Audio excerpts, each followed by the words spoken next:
حضور علیہ الصلوۃ والسلام کے وصال مبارک کو چند دن گزر گئے تھے۔ ایک اعرابی مدینہ میں آیا۔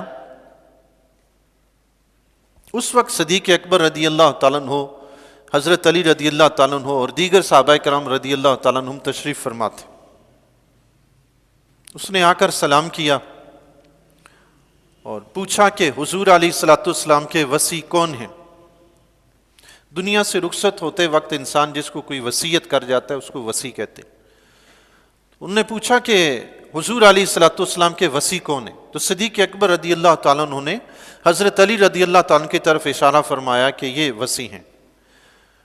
وہ اعرابی آگے بڑھا، اس نے حضرت علی رضی اللہ تعالیٰ عنہ کو سلام کیا۔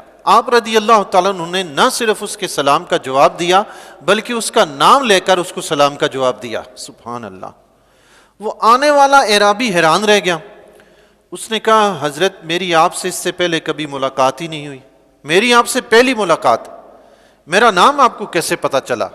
تو حضرت علی رضی اللہ تعالیٰ نے فرمایا تمہارے بارے میں حضور علیہ الصلوۃ والسلام مجھے پہلے ہی آگاہ فرما گئے تھے۔ سبحان اللہ، سبحان اللہ۔ حضور علیہ الصلوۃ والسلام پہلے ہی بتا گئے تھے کہ اعرابی آئے گا، اس کا یہ نام ہے، اس کا یہ مسئلہ ہے، وہ آئے گا علی۔ سبحان اللہ۔ حضرت علی رضی اللہ تعالیٰ نے فرمایا اے مدر، تم نے اپنی قوم کو پیغام دیا تھا کہ تہامہ میں ایک شخص جس نے نبوت کا اعلان کیا ہے، ان کے رخسار چاند سے زیادہ روشن ہے، ان کی گفتگو شہد سے زیادہ میٹھی ہے، وہ بدکاری سے، شراب خوری سے، چوری سے، ڈکیتی سے، قتل و غارت سے روکتے ہیں، رمضان کے روزے رکھتے ہیں، نماز ادا کرتے ہیں، بیت اللہ کا حج کرتے ہیں، تم ان پر ایمان لاؤ، ان کی تصدیق کرو۔ تو تمہاری قوم نے جب تمہاری یہ باتیں سنی تو انہوں نے تمہیں پکڑ کے گرفتار کر کے قید کر دیا تھا۔ اب جب کہ حضور علیہ الصلوۃ والسلام کا وصال ہوا، تمہاری قوم پر سیلاب آیا، وہ سیلاب میں غرق ہو گئی، تمہیں قید سے چھٹکارا ملا اور تمہیں غیب سے ایک آواز آئی کہ اے مدیر تم مدینہ میں جاؤ، رسول اللہ صلی اللہ تعالیٰ علیہ وآلہ وسلم کا وصال ہو گیا ہے، ان کے مزار کی زیارت کرو اور ان کے صحابہ سے ملاقات کرو۔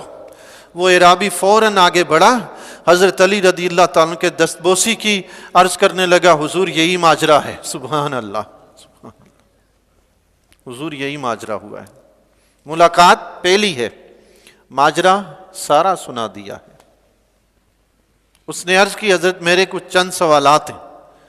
آپ نے فرمایا پوچھو، انشاءاللہ جواب دوں گا اللہ کی توفیق سے۔ سوال بڑے اس نے دلچسپ پوچھے ہیں۔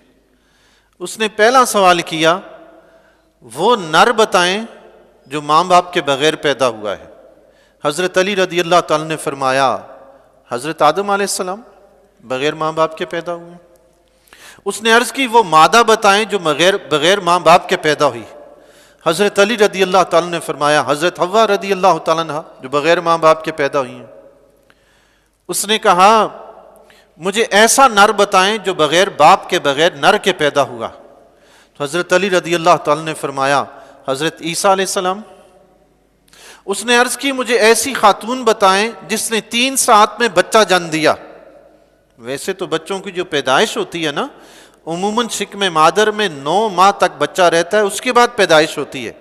ایک ہی دن میں بچے کی پیدائش ہو جائے، ایک ہی دن میں ماں امید سے ہو اور شام میں بچہ پیدا ہو جائے، ایسا ہوتا نہیں ہے۔ اس نے سوال پوچھا ایسی خاتون بتائیں جس نے ایک ہی دن میں بچہ جنم دیا تھا۔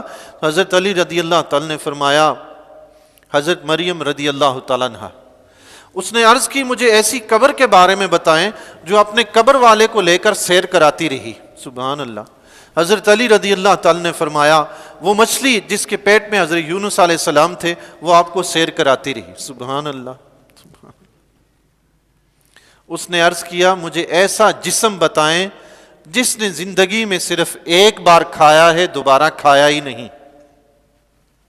ہے نا سوال دلچسپ؟ صرف ایک مرتبہ کھایا ہے، دوبارہ کھایا ہی نہیں۔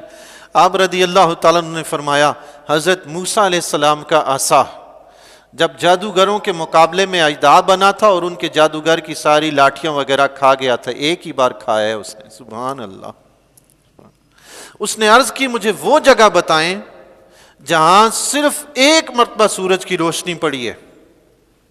حضرت علی رضی اللہ تعالی نے فرمایا دریائے نیل کا وہ حصہ جو حضرت موسیٰ علیہ السلام کے عصا سے پھٹ گیا تھا، جب قوم پار چل گئی تو پھر دریا بھی چل پڑا تھا، اس میں سورج کی روشنی ایک ہی مرتبہ پڑی تھی۔ سبحان اللہ، سبحان اللہ۔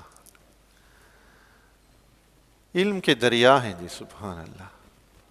وہ کون سا سوال ہے جس کا جواب حضرت علی کی بارگاہ سے ملتا نہیں ہے؟ سبحان اللہ۔ اس نے سوال کیا حضرت مجھے بتائیں ایسا کون سا جاندار ہے جو پتھر سے پیدا ہوا؟ حضرت علی رضی اللہ تعالی نے فرمایا حضرت صالح علیہ السلام کی اونٹنی جو پتھر سے پیدا ہوئی۔ سبحان اللہ، سبحان۔ اس نے عرض کی مجھے ایسے دو دوست بتائیں جو کبھی بھی دشمن نہیں بنتے۔ آپ رضی اللہ تعالی نے فرمایا انسان کا جسم اور جسم کی جان، سبحان اللہ، روح اور جسم یہ کبھی آپس میں دشمن نہیں بنتے، یہ گٹھے رہتے ہیں۔ سبحان اللہ۔ اس نے عرض کی مجھے ایسے دو دشمن بتائیں جو کبھی آپس میں دوست نہیں بنتے۔ حضرت علی رضی اللہ تعالی نے فرمایا موت و حیات۔ موت آتی ہے تو حیات چلی جاتی ہے، حیات ہوتی ہے تو موت نہیں ہوتی۔ سبحان اللہ۔ یہ ایسے دشمن ہیں جو اکٹھے ہوتے ہی نہیں۔ اس نے عرض کی مجھے یہ بتائیں کہ شے اور لا شے کیا ہے؟ حضرت علی رضی اللہ تعالی نے فرمایا شے مومن ہے اور لا شے کافر۔ شے کا مطلب ہوتا ہے کسی چیز کا ہونا، لا شے کا مطلب ہوتا ہے کچھ بھی نہ ہونا۔ اگر کچھ ہے تو فرمایا وہ مومن ہے، کچھ نہیں تو فرمایا وہ کافر ہے، کچھ بھی نہیں ہے وہ۔ اللہ اللہ، سبحان اللہ۔ اس نے عرض کی حضور مجھے یہ بتائیں کہ شکم مادر میں جب بچہ بننا شروع ہوتا ہے تو سب سے پہلے بچے کا کون سا حصہ بنتا ہے، جسم کا کون سا حصہ بنتا ہے؟